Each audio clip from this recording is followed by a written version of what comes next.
이날 곧 안식 후 첫날 저녁 때에 제자들이 유대인들을 두려워하여 모인 곳에 문을 닫았더니 예수께서 오사 가운데에 서서 이르시되 너희에게 평강이 있을지어다. 이 말씀을 하시고 손과 옆구리를 보이시니 제자들이 주를 보고 기뻐하더라. 예수께서 또 이르시되 너희에게 평강이 있을지어다. 아버지께서 나를 보내신 것 같이 나도 너희를 보내노라. 이 말씀을 하시고 그들을 향하사 숨을 내쉬며 이르시되 성령을 받으라. 너희가 누구의 죄든지 사하면 사하여질 것이요 누구의 죄든지 그대로 두면 그대로 있으리라 하시니라. 아멘. 환생과 부활의 차이를 여러분 아십니까? 환생과 부활. 환생은 다시 태어나는 겁니다. 부활도 다시 태어나는 겁니다. 그러니까 일반 사람들이 인터넷에서 검색하면 그게 그거구나 이렇게 생각할 수도 있을 것 같습니다. 하지만 환생은 다시 태어나서 동물이 되거나 혹은 벌레가 되거나 또 어떤 때는 식물이 될 수 있다라고 말합니다. 이 환생을 믿는 종교는 불교, 그리고 힌두교, 자이나교 이런 데서 얘기합니다.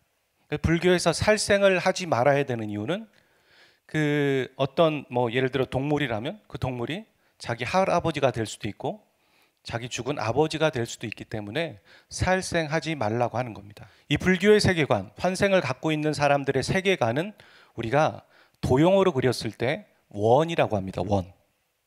계속 돌아가는 거죠. 업보 이런 얘기들 하고.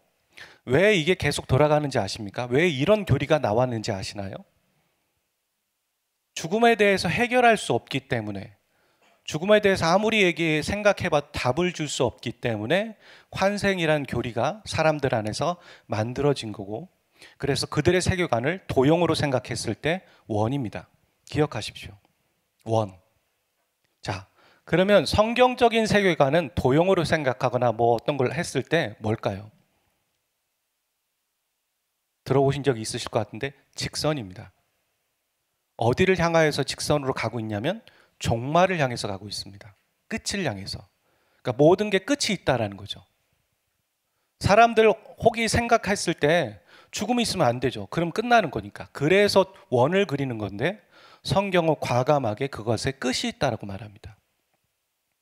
그래서 성경은 뭐라고 얘기합니까? 모든 사람은 한 번 다 죽는다. 한 번 죽는 것은 사람에게 정한 것이다. 그 이후에 심판이 있다. 심판 이후에 천국이 있거나 지옥이 있다. 이렇게 말하는 것이 성경적인 세계관이고 끝이 있다. 선을 말하는 거죠. 그래서 환생은 다시 태어나서 어떤 것도 될 수 있다라고 말하는 것이지만 부활은 뭐냐면 한 번 죽습니다. 죽은 자가 다시 본래의 모습으로 살아나는 것이지만 육체를 입고 있지 않습니다. 육체는 한 번 죽었거든요. 그러니까 육이 아닌 영혼의 존재로 다시 살아나는 것을 부활이라고 말합니다. 우리는 지금 이 땅에서 거듭났다라고 말하고 다시 살아났다라고 말하죠. 영적으로 살아났습니다. 하지만 우리는 모든 그리스도인들도 죽을 겁니다. 모두 죽은 다음에 다시 살아날 겁니다. 아멘. 그것을 우리가 믿는 겁니다. 여러분이 복음을 제대로 들었고 그 복음을 믿고 있다면 여기에 부활을 믿지 않는 사람은 한 명도 없을 겁니다. 왜냐하면 복음의 핵심에는 예수님의 죽음과 부활을 설명하고 있기 때문입니다. 그래서 그 예수님을 믿어야 구원에 이른다라고 우리가 가르치고 있고 여러분이 들으셨을 겁니다. 여러분 상식적으로 생각해 보십시오. 나는 죄인인데, 그래서 내가 죄인이라서 죽음을 이길 수 없는데, 그런데 나를 구원하기 위해서 예수께서 오셔서 고난받고 죽고 끝났다? 그거 말이 안 되지 않습니까? 그가 어떻게 구원자가 되겠습니까? 논리적으로 봤을 때 예수님은 그 죽음을 이겨야지만, 부활해야지만 우리의 구원자가 될 수 있는 조건이 성립되는 겁니다. 그래도 감사하게도 성경에는 예수님이 부활하셨다. 그리고 약 500여 명에게 사람들에게 보이시고 자신을 드러내셨다. 만약에 구전으로만 그렇게 전수가 됐다면 안 믿었을 거예요.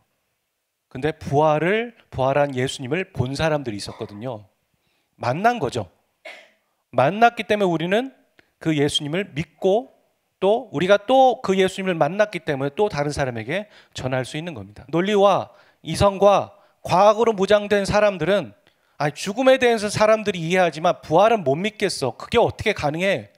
라고 말하는 사람들에게 우리는 당당하게 증인으로서 전하는 겁니다. 그들이 믿든 믿지 않든 부활을 증거하고 선포할 의무와 책임이 있습니다. 그래서 다르게 생각해 보면 여러분이 부활을 믿을 수 없다면, 어떤 사람이 부활을 믿을 수 없다면 그 사람 안에는 복음을 믿지 않는 거고 구원받지 못한 겁니다. 죽음은 믿는데 부활을 못 믿는다면. 부디 한 사람도 그런 사람이 없으시길 바랍니다. 오늘은 부활의 변증을 하려고 하는 것은 아닙니다. 부활의 변증들을 듣고 싶으시다면 여러 번의 부활 설교를 했기 때문에 그것을 한번 들어보시길 바라고요. 오늘은 부활하신 주님께서 제자들에게 찾아가셨습니다. 아주 급하게 찾아가셨습니다. 부활하시고 그 다음 날 제자들이 모여있는 곳에 가서 이 말씀을 선언하셨습니다. 선포하셨습니다. 4가지를 선언하셨습니다. 크게. 이 내용이 제자뿐만 아니라 교회로서 제자인 우리에게도 의미 있고 가치 있는 메시지입니다. 그래서 그것을 함께 나누고 그것을 이해하고 그리고 그렇게 살아보기를 바랍니다. 예수님은 안식 후 첫날, 즉 부활하시고 그 다음 날 제자들이 모인 곳에 찾아가셨는데 여기서도 보면 예수님은 제자들이 문을 닫고 있었다고 얘기합니다. 두려워서. 본인들을 어떻게 할까 해서 두려워서 문을 닫고 있었다는 얘기는 문을 잠그고 있지 않았을까 생각합니다. 그런데 그곳에 홀연히 예수님이 들어가셨고 등장하셨다는 거죠. 그러니까 문을 열고 들어가셨다는 얘기가 아니에요. 그러니까 더 이상 예수님은 육의 존재가 아니라 부활하셨기 때문에 영혼의 존재라는 것을 증명하시기 위해서 그렇게 보여주고 계시는 거죠. 그리고 4가지의 선언을 제자들에게 하셨습니다.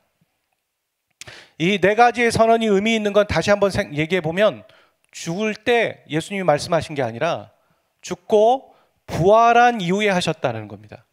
어떤 의미냐면 죽음과 부활을 합쳤을 때 우리가 구원의 완성이잖아요. 구원에 대해서 다 이루신 다음에 선언을 하신 거죠. 그러니까 구원받은 자들에게 메시지가 있는 겁니다. 구원받고 칭의의 확신이 있는 자들이 어떻게 살아가야 되는지 크게 4가지를 선언하셨고, 저는 오늘 말씀의 제목을 뭐라고 얘기했냐면 부활하신 주님이 주신 영광이라고 말했습니다. 영광스러운 겁니다. 영광스러운 4가지의 메시지, 영광스러운 4가지를 우리에게 주신 겁니다. 모두에게, 저와 여러분에게, 이 주의 만찬을 한 모든 사람에게 4가지의 영광적인 것을 주셨습니다. 우리가 그것을 믿고 또 우리가 그것을 믿고 살아가고 있는지 점검하시길 바랍니다. 이 부활의 아침에 첫 번째는 평강이 있을지어다 말씀하셨습니다. 이 평강은 두려워하지 말라는 말에서 그치는 게 아닙니다. 제자들이 두려워하니까 야 두려워하지 마라, 이 정도의 메시지가 아닙니다. 구원을 완성하신 예수님께서 주고자 하는 평강이 무엇이었을까요? 단지 야 두려워하지 마, 이 정도의 평강이었을까요? 물론 그것도 두려워하지 말라고 하고 있지만 예수님이 정말 구원의 완성을 하시고 우리에게 주고자 하는 평강은 무엇이었을까요? 평화. 그건 바로 하나님과 나 사이의 평화를 말합니다. 예수님이 우리를 구원하기 전에 우리는 어떤 존재였습니까? 하나님과 원수지간이었습니다. 심판 아래 놓여 있었습니다. 죄 아래 놓여 있었고 사단의 자녀였습니다. 그런데 예수님께서 죽고 부활하심으로 하나님과 나 사이에 새로운 관계가 정립이 된 겁니다. 영접하는 자, 곧 그 이름을 믿는 자들에게는 하나님의 자녀가 되는 권세를 주셨으니 아멘. 그렇게 하나님의 자녀라는 새로운 관계가 성립된 거죠. 그래서 평안할지어다, 두려워하지 말아라, 걱정하지 말아라, 하나님과 너의 사이가 평화다, 평강이다, 이제 자녀가 되었다. 새로운 관계를 선포하신 겁니다. 우리가 하나님과 나 사이의 새로운 관계가 성립되어질 때 또한 새로운 관계가 또 생깁니다. 그게 뭐냐면 영적인 가족이죠. 믿음의 사람들, 형제로 부르고 자매로 부를 수 있는 그런 사람들이 생기는 겁니다. 이렇게 하나님과 내 사이의 관계가 새로 정립되면 또한 새로운 다른 인간관계가 성립되는 것이죠. 여러분은 하나님과 평강하십니까? 하나님과 그의 평강을 누리고 계시나요? 누린다라는 건 즐겨하는 겁니다. 아, 이거 내가 누리고 있어. 너무 기뻐. 자주 찾고 있어. 자주 하는 거야. 여러분, 그러지 못한다면 여러분 오늘 이 자리에서 부활의 주님을 찬양했다 할지라도 온전히 누리지 못하는 겁니다. 부활의 주님을. 이미 하나님은 선언하셨습니다. 예수님의 입을 통하여서. 이제 평강이다. 너와 나 사이에는 더 이상 두려움이 없다. 아멘. 평강이다. 그러니까 우리 같이 관계 맺자. 가까워지자. 그렇게 이미 선언을 하셨는데 여러분은 선을 긋고 있고 거리를 두고 있다면 부활의 주님을 온전히 믿고 있는 게 아닙니다. 이것 때문에 예수님께서 죽으시고 부활하셨는데요. 새로운 관계를 만들어 놓으셨으니까 여러분들은 계속 즐기셔야 됩니다. 매일 주님 앞에 머무셔야 됩니다. 하나님을 찾으셔야 됩니다. 기도하며 움직이셔야 됩니다. 기도는 대화입니다. 두려운 게 아닙니다. 긴장하는 게 아닙니다. 어제도 특별 저녁 예배를 드리면서 찬양할 때 하나님께서 제 마음 가운데 그런 마음을 주셔서 선언했고 선포했습니다. 같이 예배 드리면서 뭐라고 했냐면 우리 긴장하지 맙시다. 하나님께서 긴장하라고 말하지 않으십니다. 자유하라고 말씀하십니다. 풀어놓읍시다. 그냥 기도합시다. 찬양할 분은 찬양합시다. 여러분 긴장하지 마십시오. 상처받을까 싸매고 계시지 마십시오. 좀 힘을 빼주십시오. 저도 이렇게 영상 보면 어깨가 이렇게 올라가 있어요. 네. 그래서 마이크를 바꾸거든요. 자각을 하고 그렇게 되는데 힘을 좀 뺍시다. 긴장하지 맙시다. 자유합시다. 주님은 우리와 하나님 사이를 평강으로 만들어 놓으셨습니다. 그리고 누립시다. 기도, 예배하는 거, 주님 앞에 나가는 거 그거 누리는 겁니다. 두 번째, 예수님은 또한 제자들에게 이렇게 말씀하셨습니다. 아버지께서 나를 보내신 것 같이 나도 너희를 보내노라. 새로운 사명을 주신 겁니다. 새로운 사명, 또 다른 말로는 새로운 미션이라고 말할 수 있겠죠. 예수 믿기 전에 우리가 생각한 꿈들이 있습니다. 계획들이 있습니다. 아, 이게 좋아. 저렇게 하면 돈 많이 벌겠지. 저렇게 하면 어떻게 되겠지. 사람들을 이롭게 하겠지. 그것도 좋습니다. 꼭 악한 게 아니더라도. 그런데 예수님을 만나면 하나님과 나 사이가 관계가 새롭게 정립되면 새로운 사명이 보입니다. 새로운 꿈이 보입니다. 그것을 붙잡고 살아가는 겁니다. 그것을 어제 저녁에 저는 왕에 속한 제사장이라고 말씀드렸습니다. 왕에게 속한 제사장. 제사장의 역할이 우리에게 주어지는 겁니다. 다리를 놓아주는 사람, 평화의 사람. 우리가 평화를 누리고 있으니까 그 평화를 누리지 못하는 사람들을 보면 어떻습니까? 안타깝죠. 사람과 사람 사이의 평강을 못 누립니다. 또 그가 하나님을 두려워하면서 공포에 절어 있습니다. 그런 사람들 보면 여러분 어떻게 하시겠습니까? 여러분 해법을 제공하실 수 있으셔야 됩니다. 그 해법이 뭐냐면 복음입니다. 딴 거 없습니다. 여러분이 하나님과 화해된 방법이 무엇입니까? 복음입니다. 그 이상 뭐가 있습니까? 복음에서 시작하는 겁니다. 복음을 전하는 겁니다. 내가 예수님을 만나고 났더니 내 안에 두려움이 없어졌어. 평강이 있게 되었어. 너도 만나봐. 그러기 위해서 우린 잘 살아야죠. 눈빛에 막 동공은 흔들리고 맨날 불안해하고 있어요. 근데 어떻게 그 복음이 힘이 있겠습니까? 우리가 그걸 누려야죠. 그게 바로 평강이 있을지어다 누리는 삶을 살아야 합니다. 그래야 새로운 사명대로 살아갈 수 있는 겁니다. 여러분의 삶 가운데 아직 그 사명을 발견하는 과정에 있는 사람도 있을 겁니다. 저도 발견했다가 아니라 또 발견해 가는 과정입니다. 우리는 계속 그런 믿음의 여정을 가고 있습니다. 안주하지 마십시오. 다 배웠다라고 말하지 마십시오. 내가 다 알고 있다라고도 말하지 마십시오. 항상 겸손을 유지하십시오. 우리가 예수님을 닮아갈 때 예수님의 성품을 닮아가는데 그게 바로 온유와 겸손이잖아요. 온유할 때, 낮아질 때 더 많은 것이 보입니다. 높아지면 내가 높이 있으면 많이 보일 것 같죠? 높이 올라갈수록 시야가 좁아지는 겁니다.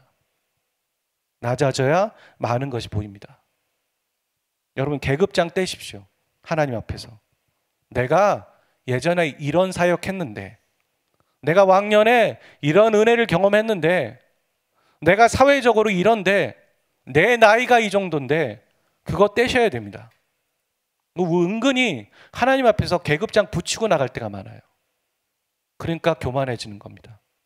계급장 다 떼고 벌거벗은 몸으로 그냥 어린아이의 심령처럼, 그게 바로 전적인 의지잖아요.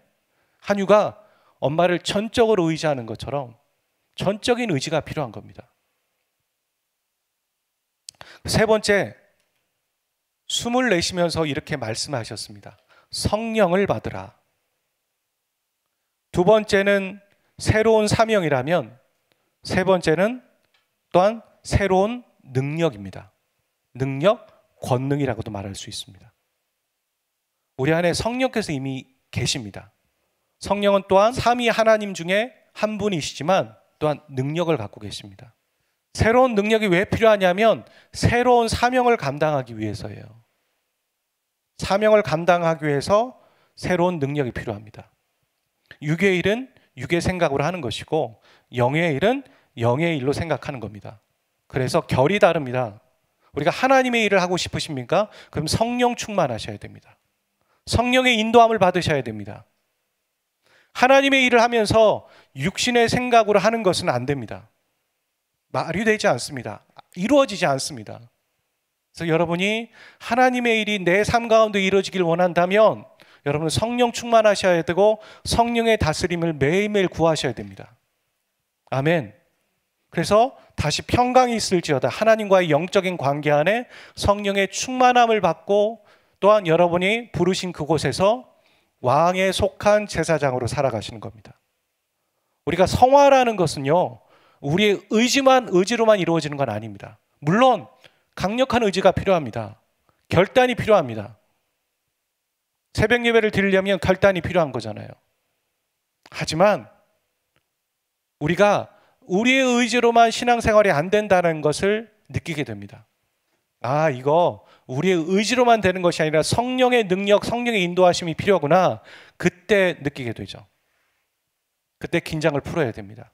성령께서는 우리를 이끌어 가시기 위해서 힘을 빼야 되는 것이죠. 마지막 네 번째는 이렇게 말씀하셨습니다. 같이 읽어보겠습니다. 시작. 너희가 누구의 죄든지 사하면 사하여질 것이요 누구의 죄든지 그대로 두면 그대로 있으리라. 질문해 보겠습니다. 사람은 사람의 죄를 사해 줄 수 있습니까? 없습니다. 아니, 죄인이 어떻게 죄인을 사해 줍니까? 그럼 저 말은 어떻게 이해해야 됩니까? 바로 하나님만이 하실 수 있잖아요. 그러니까 우리가 할 수 있는 것은 그 영혼을 하나님께로 데리고 오는 겁니다. 그 영혼에게 복음을 전하는 것을 얘기하는 거죠. 예수님을 소개하는 것. 그래서 새로운 권세를 얻은 겁니다. 예수님을 전하는 건 아무나 할 수 있는 게 아닙니다. 불신자가 어떻게 합니까? 부활을 경험하고 부활의 능력을 체험한 자, 예수님을 만난 자, 그 자들만 예수님을 증거할 수 있죠. 그 권세를 우리에게 주셨다, 이렇게 말하고 있습니다. 여러분, 이 네 가지 중에 네 가지 모두 여러분 누리고 계신가요? 믿고 계십니까? 믿고 있다면 그것을 살아내시길 바랍니다. 근데 살아내는 것에 대해서 저는 오늘 말씀의 제목을 영광이라고 그랬어요. 부담이 아니에요. 부담이 아니라 여러분 영광입니다. 가치관을 바꾸셔야 돼요. 예배하는 거, 예배 드려야 되는 게 아니라 영광입니다. 감사한 거잖아요. 어떤 피조물이 하나님을 아버지라고 부르면서 하나님을 찬양합니까? 우리에게는 어마어마한 영광을 갖고 있는 겁니다. 찬양을 감사하며 하시고 예배 드리는 것을 누리시길 바랍니다. 모든 것은 첫 번째에서 시작합니다. 하나님을 누리십시오. 예배하는 삶을 누리십시오. 기도로 대화하십시오. 그러면서 여러분 안에 새로운 사명이 있다는 걸 믿으십시오. 여러분을 그 직장에 보내신 이유가 뭡니까? 특별한 이유가 있습니다. 부르심에는 이유와 목적이 있습니다. 내가 인간적으로 사회적으로 활동해야 되는 직장이긴 하지만 분명히 영적인 이유가 있습니다. 그걸 찾아내셔야 돼요. 기도하셔야 돼요. 이유가 있습니다. 그게 바로 새로운 사명입니다. 근데 새로운 사명은 유괴일로 생각하는 게 아닙니다. 그래서 성령 충만하셔야 됩니다. 그리고 또한 기본적으로 우리는 예수님을 선포하고 전할 수 있는 권세를 갖고 있습니다. 그래서도 오늘 우리가 사람들이 어떻게 반응하든 우리는 메시지를 입으로 전하는 게 아니라 그 계란 뒤에 있는 메시지로 전달하는 겁니다. 아마 어떤 한 사람은 여러분에게 궁금해할지도 몰라요. 진리에 대해서 궁금해할지 모릅니다. 준비해 가셔야 돼요. 제가 당신을 위해 기도해 드려도 될까요? 우리 안에 평강이 있으니까 그 평화를 비는 거죠. 내가 당신을 위해 축복 기도해 드리겠습니다. 힘내십시오. 이렇게 말할 수 있는 준비를 해 가시길 바랍니다. 오늘 우리가 저 4가지의 메시지, 부활하신 예수님께서 제자들에게 하신 메시지가 우리를 향한 메시지인데 그것을 온전히 기억하고 누리시고 살아내시는 저와 여러분 되시길 주의 이름으로 축복합니다. 하늘보다 높으신 주 사랑, 바다보다 넓으신 주 사랑, 나를 향한 그거 높으신 사랑, 헛되고 헛된 그 모든 것 내게서 멀리 거두셨네. 나의 수치 찬양되었네. 영원히 감사드리리. 주님의 그 은혜, 날 찾아주신 그 사랑, 오 주님 내 전부 사랑해요. 경배해요. 날 주 위에 살리. 영원토록 신실하신 주 사랑을 전하리. 하늘보다 넓으신 주 사랑, 바다보다 넓으신 주 사랑, 나를 향한 높으신 사랑, 되고 된 그 모든 것 내게서 멀리 거두셨네. 나의 수치 찬양되었네. 영원히 감사드리리. 주님의 그 은혜, 날 찾아주신 그 사랑, 오 주님 내 전부 사랑해요. 경배해요. 날 주 위에 살리. 영원토록 신실하신 주 사랑을 전하리. 아멘.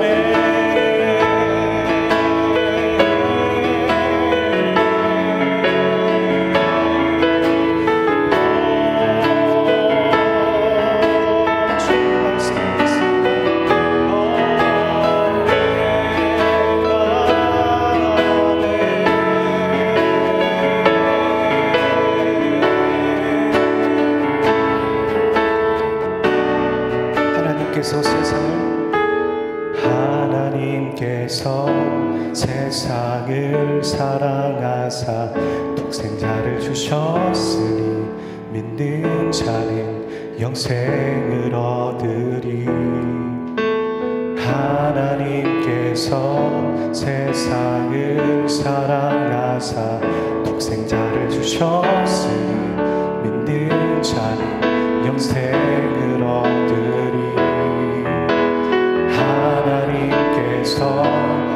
세상을 사랑하사 독생자를 주셨으니 믿는 자는